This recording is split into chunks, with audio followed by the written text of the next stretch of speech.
ফাঁদে পড়ে যাই, আর আমি নিজেও বুঝতে পারি না যে আমি এমন একটা ফাঁদে পড়বো বা পড়ছি। আর এটার জন্য আসলে আমার পড়াশোনা অনেক ক্ষতি হয়ে যায়। আমার বাবা মার কথা ভালো লাগতো না, কেমন যেন খামখেয়ালি হয়ে থাকতাম। যে সময়ে আমার আসলে পড়াশোনা নিয়ে ব্যস্ত থাকা দরকার, সেই জায়গায় পড়াশোনা হয় না, করাই হয় না।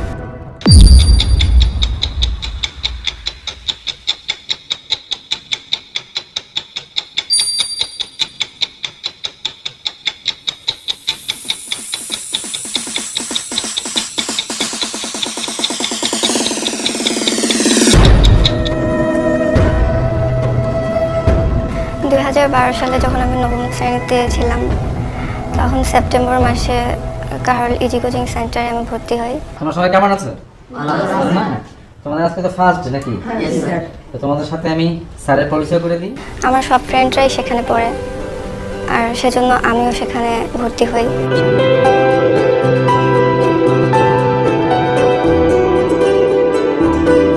তাহলে ঠিক আছে, আজকে তোমাদের এটাই ছিল মানে পরিচয় পর্ব। কাল থেকে আমরা পুরোদমে ক্লাস শুরু করছি, ওকে? ভালো রেজাল্ট করবে এই মর্মে আমি ক্লাস 9-এ ওকে ভর্তি করা ইজি কোচিং সেন্টারে। কোচিংয়ে আসলে অনেক পড়াশোনার কম্পিটিশন, স্টুডেন্টরা মানে প্রতি এক্সামে অনেক ভালো রেজাল্ট করে, আর টিচাররাও সেভাবে ভালোই এক্সাম নেয়, ইভেন ভালো করেই গাইড করে। এক্সামে আসলে ভালো রেজাল্ট করা যায় সেভাবেই পড়ায়, সেই উদ্দেশ্যেই আমার আসলে যাওয়া।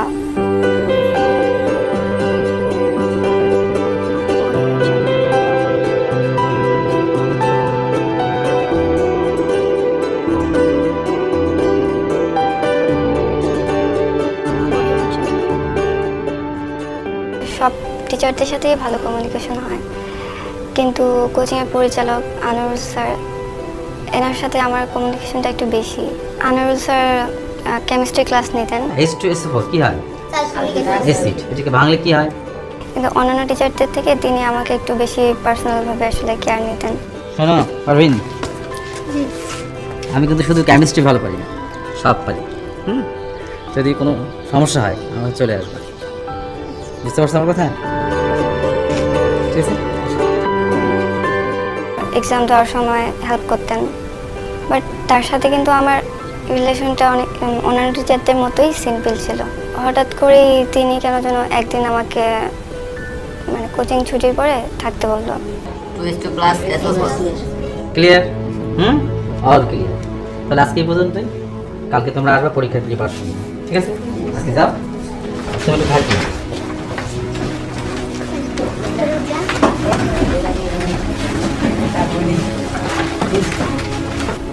ক্লাসের পরে উনি যখন আমাকে থাকতে বলেন এককভাবে, তখন হয়তো আমি ভাবছিলাম যে হয়তো তিনি আমাকে বলবেন পড়াশোনার বিষয়ে কিছু, বাট তবুও আমার মাঝে একটু সন্দেহ হচ্ছিল যে কি বলতে পারেন।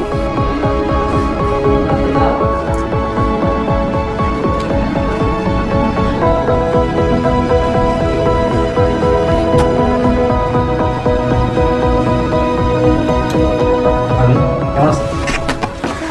ভালো আছে না? বসো বসো বসো। অনেকক্ষণ বসে আছে না? পড়াশোনা ভালো হচ্ছে? ভালো করে পড়াশোনা করো, যাই করো না কেন পড়াশোনা কিন্তু ঠিক করতে হবে।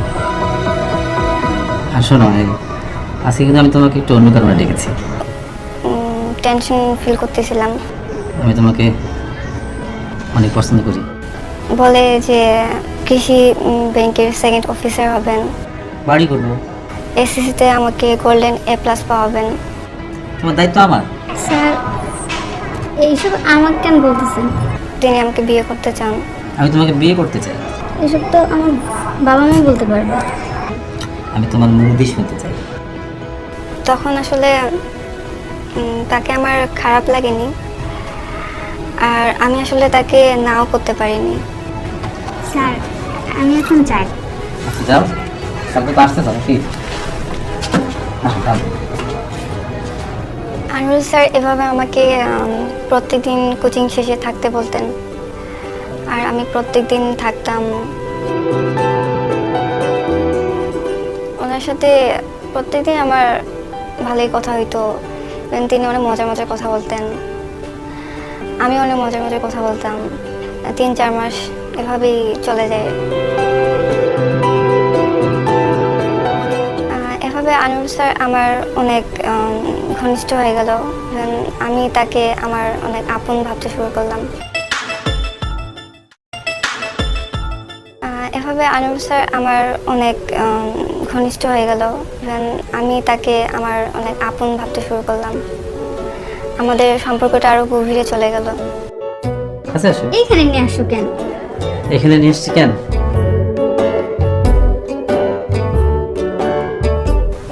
এভাবে আসলে আস্তে আস্তে আমি সত্যিকার রিলেশনে জড়িয়ে যাই। হঠাৎ করেই 2-3 দিন পরে আমি লক্ষ্য করলাম যে তার ল্যাপটপে সে ভিডিও অন করে রাখছে। আমি তাকে বললাম যে ভিডিও অন করে রাখছো কেন? রাতে দেখার পর ডিলিট করে দেবো। দিও কিন্তু। অবশ্যই। আমি তাকে বিশ্বাস করি।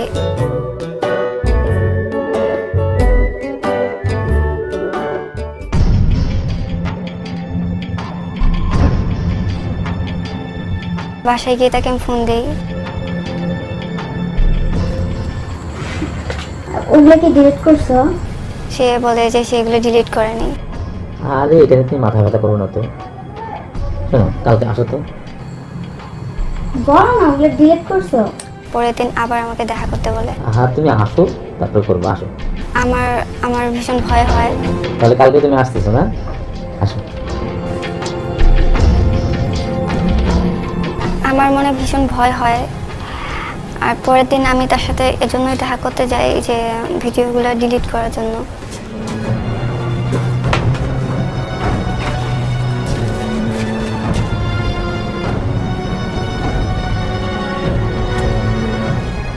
আরে ভিডিও করো কেন? দেখবো। কি দেখবো? আগেরগুলো ডিলিট করছো? করে দেবো। করে দিব মানে? এখনো ডিলিট করো নাই? আরে বাবা, এগুলো যে আমার কাছে আছে নাকি? তুমি টেনশন করো না তো। তাড়াতাড়ি ডিলিট করো। এগুলো ডিলিট না করে আমি আর আসবো না। সে এভাবে প্রায়ই ভিডিও করতো। আমি তাকে বলতাম ডিলিট করার কথা, কিন্তু সে ডিলিট করতো না। আমাকে বারবার তার সাথে দেখা করতে বলতো।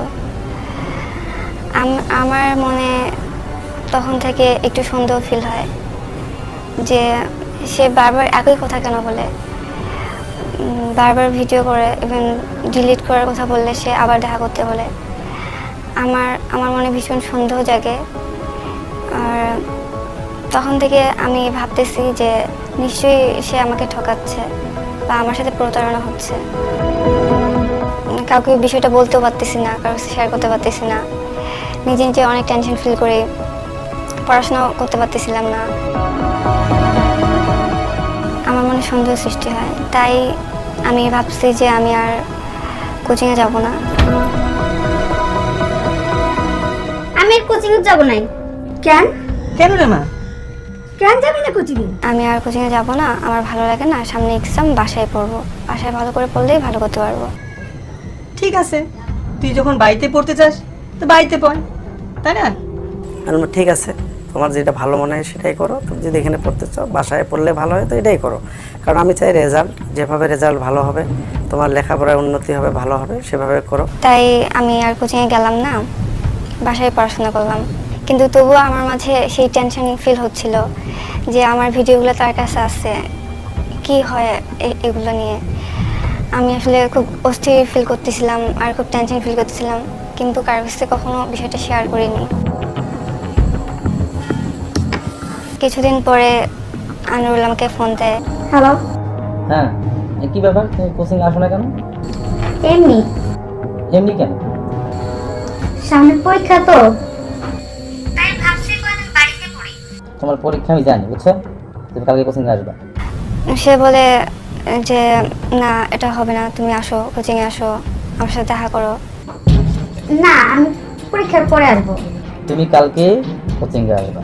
আমাকে হুমকি দেয় যে তুমি যদি না আসো, আমার সাথে যদি দেখা না করো, তাহলে এই ভিডিওগুলো আমি ইন্টারনেটে প্রকাশ করব, তোমার বন্ধুদেরকে দেখাবো, আমার বন্ধুদেরকে দেখাবো।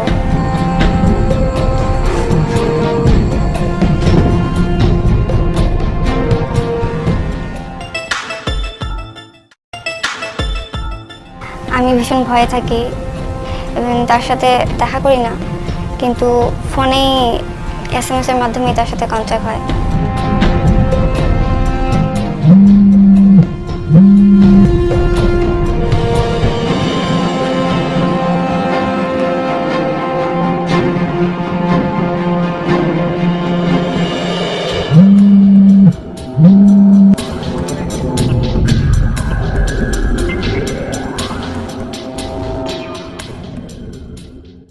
দিনাজপুরে ভর্তি করাইলাম, দিনাজপুর মহিলা কলেজে ভর্তি করাইলাম।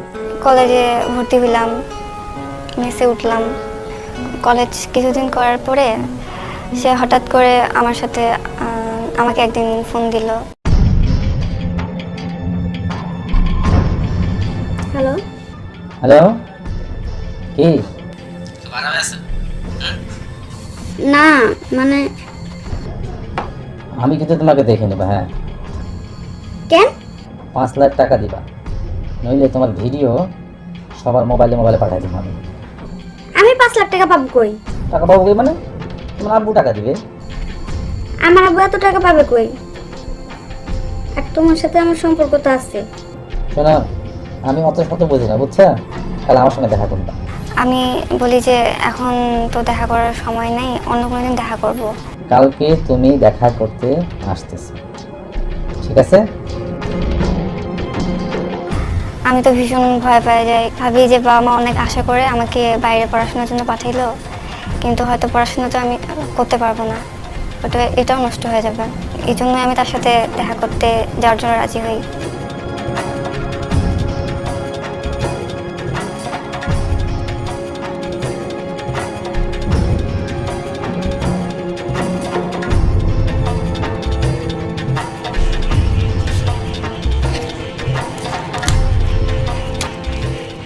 ডাকছো কেন বলো? রাখছি কেন মানে? আমার 5 লাখ টাকা দরকার, 5 লাখ টাকা দাও আমাকে। বলতেছে যে হ্যাঁ, আমি তোমার বাবাকে এটা দেখায় 5 লাখ টাকা নিব, ইভেন তোমার বাবাকে বলবো তোমার বাবা আমার সাথে তোমার বিয়ে দিলে দিবে, না দিলে না, কিন্তু আমি এটা তোমার বাবাকে দেখায় 5 লাখ টাকা নিব। আমি এত টাকা কোথায় পাবো? অত শত আমি বুঝি না। 5 লাখ টাকা দেওয়া শেষ, না দিলে ইন্টারনেটে তোমার ভিডিও ছেড়ে দেবো কিন্তু।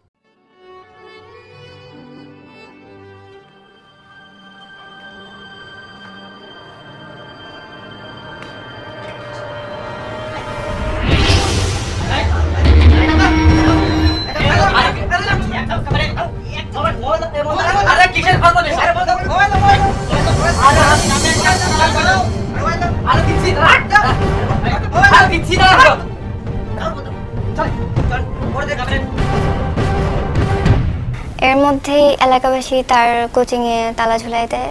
বাবা র্যাবদেরকে এই বিষয়টা জানায়, আর র্যাব বাহিনী আসে তাকে গ্রেফতার করে। তার কোচিংয়ের অনেক টিচারদেরকেও গ্রেফতার করে। তারপরে বাবা থানায় মামলা করে, আর এলাকাবাসী সবাই মানববন্ধন করে তার ফাঁসির দাবির জন্য।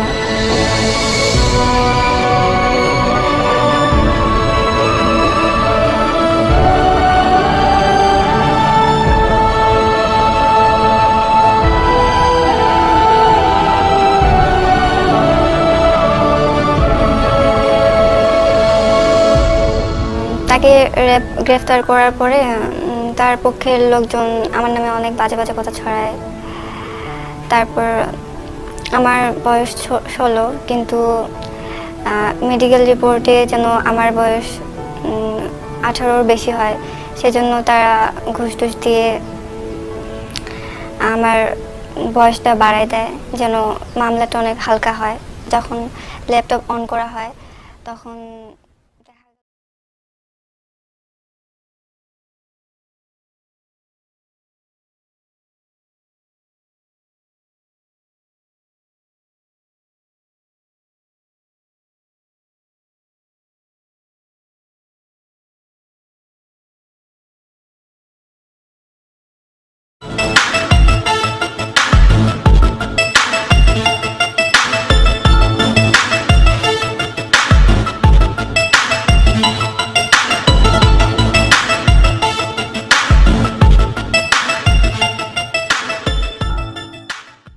হঠাৎ করে আমি একটা ফাঁদে পড়ে যাই। আর আমি নিজেও বুঝতে পারি না যে আমি এমন একটা ফাঁদে পড়বো বা পড়ছি। আর এটার জন্য আসলে আমার পড়াশোনা অনেক ক্ষতি হয়ে যায়। আমার বাবা মার কথা ভালো লাগতো না, কেমন যেন খামখেয়ালি হয়ে থাকতাম। যে সময়ে আমার আসলে পড়াশোনা নিয়ে ব্যস্ত থাকা দরকার, সেই জায়গায় পড়াশোনা হয় না, করাই হয় না।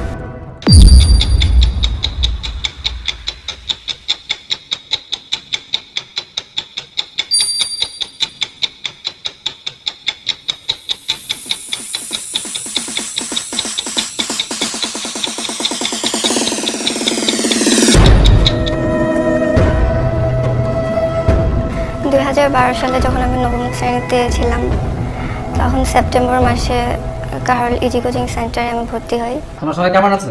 ভালো না? তোমাদের আজকে তো ফার্স্ট ডে নাকি?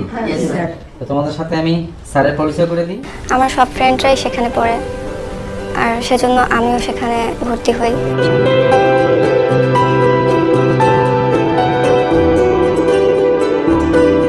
তাহলে ঠিক আছে, আজকে তোমাদের এটাই ছিল মানে পরিচয় পর্ব।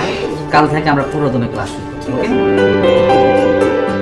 ভালো রেজাল্ট করবে এই মর্মে আমি ক্লাস 9-এ ওকে ভর্তি করা ইজি কোচিং সেন্টারে। কোচিংয়ে আসলে অনেক পড়াশোনার কম্পিটিশন, স্টুডেন্টরা মানে প্রতি এক্সামে অনেক ভালো রেজাল্ট করে, আর টিচাররাও সেভাবে ভালোই এক্সাম নেয়, ইভেন ভালো করেই গাইড করে। এক্সামে আসলে ভালো রেজাল্ট করা যায় সেভাবেই পড়ায়, সেই উদ্দেশ্যেই আমার আসলে যাওয়া।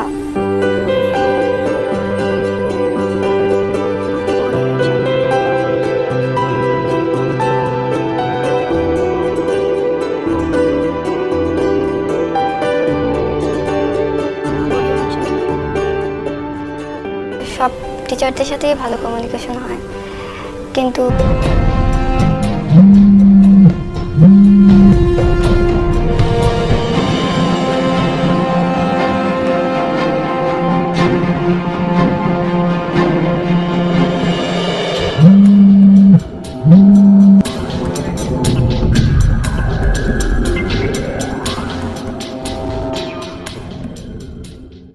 দিনাজপুরে ভর্তি করাইলাম, দিনাজপুর মহিলা কলেজে ভর্তি করাইলাম। কলেজে ভর্তি হইলাম, মেসে উঠলাম। কলেজ কিছুদিন করার পরে সে হঠাৎ করে আমার সাথে আমাকে একদিন ফোন দিল। হ্যালো, হ্যালো, কি না মানে আমি কিন্তু তোমাকে দেখে নেবো। হ্যাঁ, কেন? 5 লাখ টাকা দিবা, নইলে তোমার ভিডিও সবার মোবাইলে পাঠাই দিব। আমি 5 লাখ টাকা পাবো কই? টাকা পাবো কই মানে? তোমার আব্বু টাকা দিবে। আমার আব্বু এত টাকা পাবে কই? আর তোমার সাথে আমার সম্পর্ক তো আছে। শোনো, আমি অত শত বুঝি না, বুঝছা? তাহলে আমার সঙ্গে দেখা করবা। আমি বলি যে এখন তো দেখা করার সময় নেই, অন্য কোনো দিন দেখা করব। কালকে তুমি দেখা করতে আসতেছো, ঠিক আছে? আমি তো ভীষণ ভয় পেয়ে যাই, ভাবি যে বাবা মা অনেক আশা করে আমাকে বাইরে পড়াশোনার জন্য পাঠাইলো, কিন্তু হয়তো পড়াশোনা তো আমি করতে পারবো না, ওটা এটাও নষ্ট হয়ে যাবে। এই জন্যই আমি তার সাথে দেখা করতে যাওয়ার জন্য রাজি হই।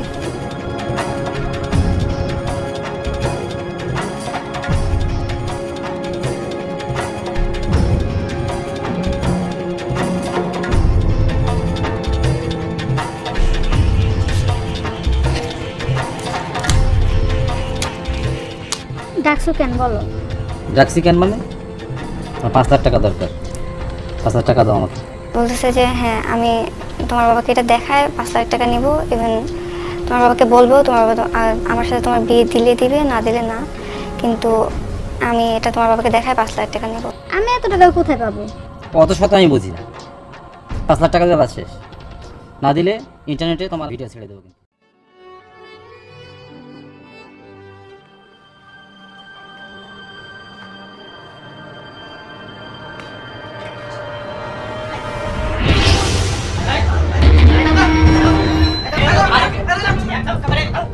তো কোচিংয়ের পরিচালক আনোয়ারুল স্যার, এনার সাথে আমার কমিউনিকেশনটা একটু বেশি। আনোয়ারুল স্যার কেমিস্ট্রি ক্লাস নিতেন, H2SO4 কি হয়? অ্যাসিড। এটাকে বাংলা কি হয়? কিন্তু অন্যান্য টিচারদের থেকে তিনি আমাকে একটু বেশি পার্সোনালভাবে আসলে কেয়ার নিতেন। শোনো পারভিন,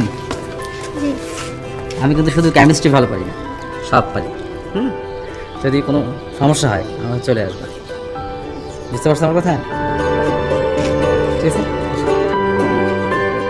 এক্সাম দেওয়ার সময় হেল্প করতেন, বাট তার সাথে কিন্তু আমার রিলেশনটা অনেক অন্যান্য টিচারদের মতোই সিম্পল ছিল।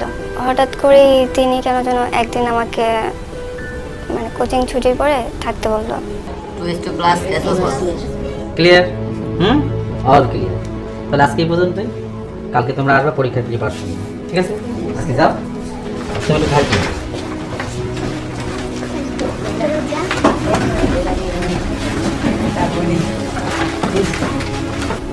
ক্লাসের পরে উনি যখন আমাকে থাকতে বলেন এককভাবে, তখন হয়তো আমি ভাবছিলাম যে হয়তো তিনি আমাকে বলবেন পড়াশোনার বিষয়ে কিছু, বাট তবুও আমার মাঝে একটু সন্দেহ হচ্ছিল যে কি বলতে পারেন।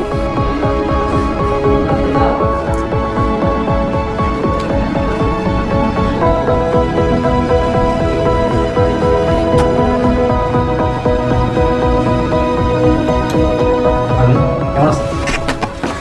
ভালো আছে না? বসো বসো বসো। অনেকক্ষণ বসে আছে না? পড়াশোনা ভালো হচ্ছে? ভালো করে পড়াশোনা করো, যাই করো না কেন পড়াশোনা কিন্তু ঠিক করতে হবে। আর শোনো, আজকে কিন্তু আমি তোমাকে একটু অন্য কারণে ডেকেছি। টেনশন ফিল করতেছিলাম। আমি তোমাকে অনেক পছন্দ করি। বলে যে কৃষি ব্যাংকের সেকেন্ড অফিসার হবেন, বাড়ি করবো, এসএসসিতে আমাকে গোল্ডেন A+ পাওয়াবেন। তোমার দায়িত্ব আমার। স্যার এইসব আমাকে কেন বলতেছেন? তিনি আমাকে বিয়ে করতে চান। আমি তোমাকে বিয়ে করতে চাই। এসব তো আমার বাবা মা বলতে পারবে। আমি তোমার মুখ দিয়ে শুনতে চাই। তখন আসলে তাকে আমার খারাপ লাগেনি, আর আমি আসলে তাকে নাও করতে পারিনি। স্যার আমি এখন চাই। আচ্ছা যাও, কালকে তো আসতে চাও কি? আনুল স্যার এভাবে আমাকে প্রত্যেকদিন কোচিং শেষে থাকতে বলতেন, আর আমি সে ডিলিট করতো না, আমাকে বারবার তার সাথে দেখা করতে বলতো। আমার মনে তখন থেকে একটু সন্দেহ ফিল হয় যে সে বারবার একই কথা কেন বলে, বারবার ভিডিও করে, ইভেন ডিলিট করার কথা বললে সে আবার দেখা করতে বলে। আমার মনে ভীষণ সন্দেহ জাগে। আর তখন থেকে আমি ভাবতেছি যে নিশ্চয়ই সে আমাকে ঠকাচ্ছে বা আমার সাথে প্রতারণা হচ্ছে। কাউকে বিষয়টা বলতেও পারতেছি না, কারোর সাথে শেয়ার করতে পারতেছি না। নিজে নিজে অনেক টেনশন ফিল করি, পড়াশোনা করতে পারতেছিলাম না। আমার মনে সন্দেহ সৃষ্টি হয়, তাই আমি ভাবছি যে আমি আর কোচিংয়ে যাব না। আমি আর কোচিং এ যাব না। কেন? কেন রে মা? কেন যাবি না কোচিং এ? আমি আর কোচিংয়ে যাব না, আমার ভালো লাগে না। সামনে এক্সাম, বাসায় পড়বো, বাসায় ভালো করে পড়লেই ভালো করতে পারবো। ঠিক আছে, তুই যখন বাড়িতে পড়তে চাস তো বাড়িতে পড়, তাই না? আমি বললাম, ঠিক আছে, তোমার যেটা ভালো মনে হয় সেটাই করো। তুমি যদি এখানে পড়তে চাও, বাসায় পড়লে ভালো হয় তো এটাই করো। কারণ আমি চাই রেজাল্ট, যেভাবে রেজাল্ট ভালো হবে, তোমার লেখাপড়ায় উন্নতি হবে, ভালো হবে, সেভাবে করো। তাই আমি আর কোচিংয়ে গেলাম না, বাসায় পড়াশোনা করলাম। কিন্তু তবুও আমার মাঝে সেই টেনশন ফিল হচ্ছিল যে আমার ভিডিওগুলো তার কাছে আছে, কি হয় এগুলো নিয়ে। আমি আসলে খুব অস্থির ফিল করতেছিলাম আর খুব টেনশন ফিল করতেছিলাম, কিন্তু কারোর কাছে কখনো বিষয়টা শেয়ার করিনি। কিছুদিন পরে আনুরুল আমাকে ফোন দেয়। হ্যালো। হ্যাঁ, কি ব্যাপার, তুমি কোচিং আসো না কেন? এমনি এমনি কেন? সামনে পরীক্ষা তো। তোমার পরীক্ষা আমি জানি, বুঝছো? তুমি কালকে কোচিং আসবে। সে বলে যে না, এটা হবে না, তুমি আসো, কোচিংয়ে আসো, আমার সাথে দেখা করো। না, আমি পরীক্ষার পরে আসবো। তুমি কালকে কোচিং আসবে। আমাকে হুমকি দেয় যে তুমি যদি না আসো, আমার সাথে যদি দেখা না করো, তাহলে এই ভিডিওগুলো আমি ইন্টারনেটে প্রকাশ করব, তোমার বন্ধুদেরকে দেখাবো, আমার বন্ধুদেরকে দেখাবো।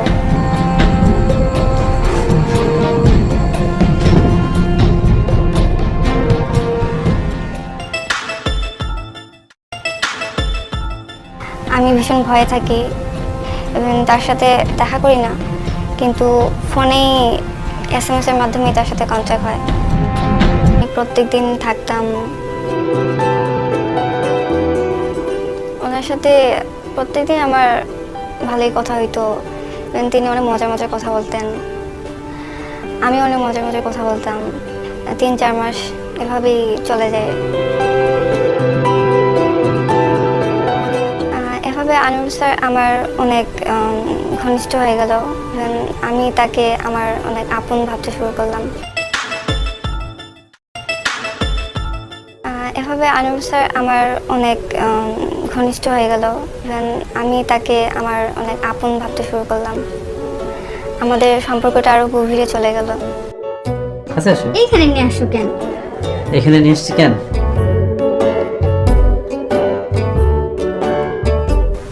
এভাবে আসলে আস্তে আস্তে আমি সত্যিকার রিলেশনে জড়ায় যাই। হঠাৎ করেই 2-3 দিন পরে আমি লক্ষ্য করলাম যে তার ল্যাপটপে সে ভিডিও অন করে রাখছে। আমি তাকে বললাম যে ভিডিও অন করে রাখছো কেন? রাতে দেখার পর ডিলিট করে দেবো। দিও কিন্তু। অবশ্যই। আমি তাকে বিশ্বাস করি।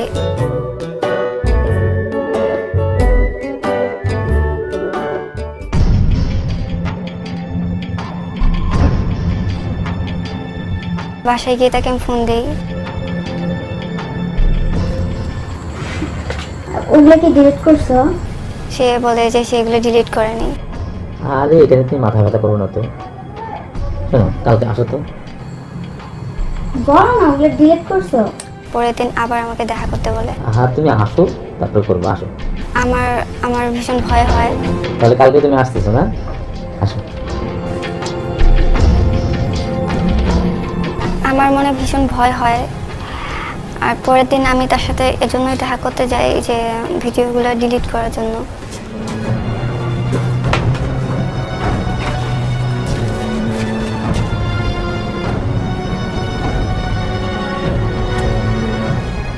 আরে ভিডিও করো কেন? দেখবো। কি দেখবো? আগেরগুলো ডিলিট করছো? করে দেবো। করে দিব মানে? এখনো ডিলিট করো নাই? আরে বাবা, এগুলো যে আমার কাছে আছে নাকি? তুমি টেনশন করো না তো। তাড়াতাড়ি ডিলিট করো। এগুলো ডিলিট না করে আমি আর আসবো না। সে এইভাবে প্রায়ই ভিডিও করতো। আমি তাকে বলতাম ডিলিট করার কথা, কিন্তু